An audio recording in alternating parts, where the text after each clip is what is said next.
Women have had huge impacts in science, even during periods where it was not easy for them to attend academic institutions and become part of the workforce. Yet overcoming prejudice based on sexist views has been a continuous challenge many have stood up to, with some becoming pioneers in the progress of our society. Today we're going to break down 3 scientists who made pivotal contributions to the world of medicine. Let's start with Dr. Jane C. Wright. Jane Wright came from a family who had to defy the odds in times marred in prejudice. Her grandfather, Sia Wright, was born into slavery, but once slavery was abolished after the war, Sia went on to earn a medical degree, despite living in a time where racism was still extremely prevalent. His medical ambitions lived on through his son Louis, who became the first African-American doctor to work at a public hospital in New York City, and was advocate for social justice. He also helped pave the way for others to have the same opportunities as he did. Louis's daughter, Jane, was born in 1919. Despite her interest in art and even completing a degree in it, her father saw her potential in medicine, and she ended up graduating from New York Medical School at the top of her class and trailblazed a path for others to follow in a time before the Civil Rights Movement. In 1949, Jane joined her father at Harlem's Cancer Research Foundation, and over the next few years would introduce nitrogen, folic acid, and mustard agents to treat patients with leukemia. These compounds were similar to ones found in mustard gas in World War I, and research into using these as a force for healing was truly innovative. Folic acid is needed for cells to produce certain amino acids, which are the building blocks of proteins. By using folic acid antagonists, molecules which block the production of certain amino acids, cells cannot produce proteins, which drive cell division. Cancer cells have a high rate of cell division compared to other cells in the body, so stopping rapid rates of cell division is vital to slow cancers down.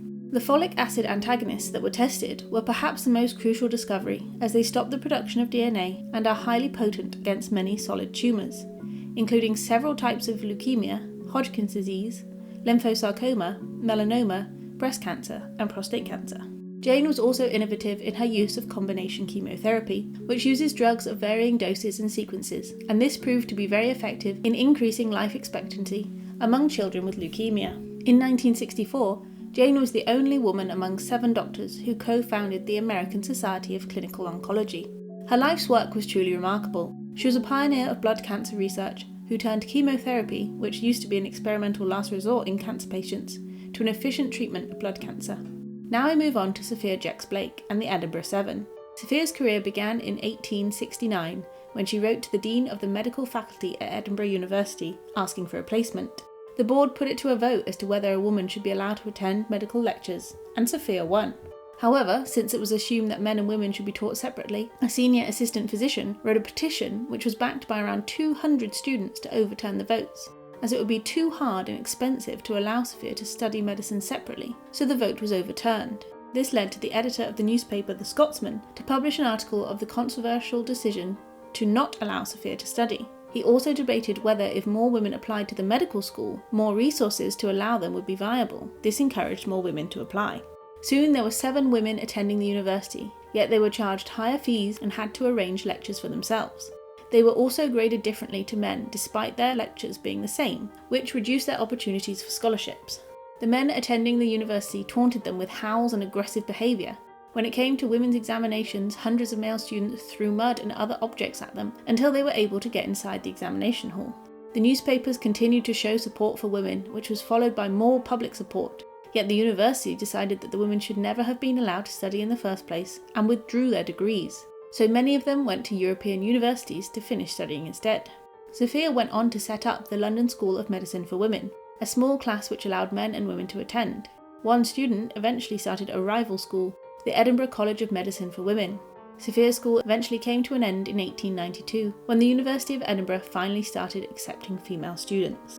And with that comes our last medical pioneer, Cécile Vogt. In 1893, Cécile was one of a handful of women admitted to study medicine in Paris. In 1899, she married scientist Oscar Vogt, and together they conducted neurological research for 60 years. In 1900, she received her medical doctorate with a dissertation in neuroanatomy, and following this she and Oscar moved to Berlin and worked at his research institute. Cécile and Oscar had to fight to allow Cécile admission to science conferences, and she wasn't allowed to practice medicine in Germany until 1920. This did not stop her advancements in science though. Cécile and her team of female technicians began the process of tracing fibre connections in the brain, and in 1907 the Vogts authored a paper that identified the motor and sensory cortices as functional distinct areas using physiological anatomical methods. Cécile went on to identify structural differences in the striatum with movement disorders such as Huntington's disease, as well as a paralysis disorder which was named Vogt's disease. In 1914, Oskar was made director of the new Kaiser Wilhelm Institute of Brain Research, as Cécile took up the role of head of the anatomy department. They were in these positions for many years. However, the Vogts were publicly left-wing and employed Jewish people and women, which eventually made them a target for the Nazis, and in 1934, Oskar was accused of communism and fired from his post. At this point, they realised they were no longer safe in Berlin, and by 1937, they'd opened a new Institute for Brain Research and General Biology in Neustadt. They continued their research throughout World War II, whilst giving shelter and employment to others fleeing persecution.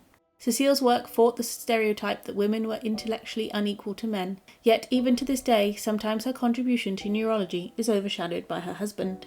Cécile was also the first woman nominated for the Nobel Prize in Medicine, and was nominated a further 12 times after, but never won. These scientists, as well as many others, demonstrate the low status women held in science in the late 19th and early 20th century, yet their strength and determination to defy the odds led to some of the most vital medical breakthroughs in history, and laid the foundations for many more women to follow. Thank you for watching IFL Science. Please subscribe for more science videos.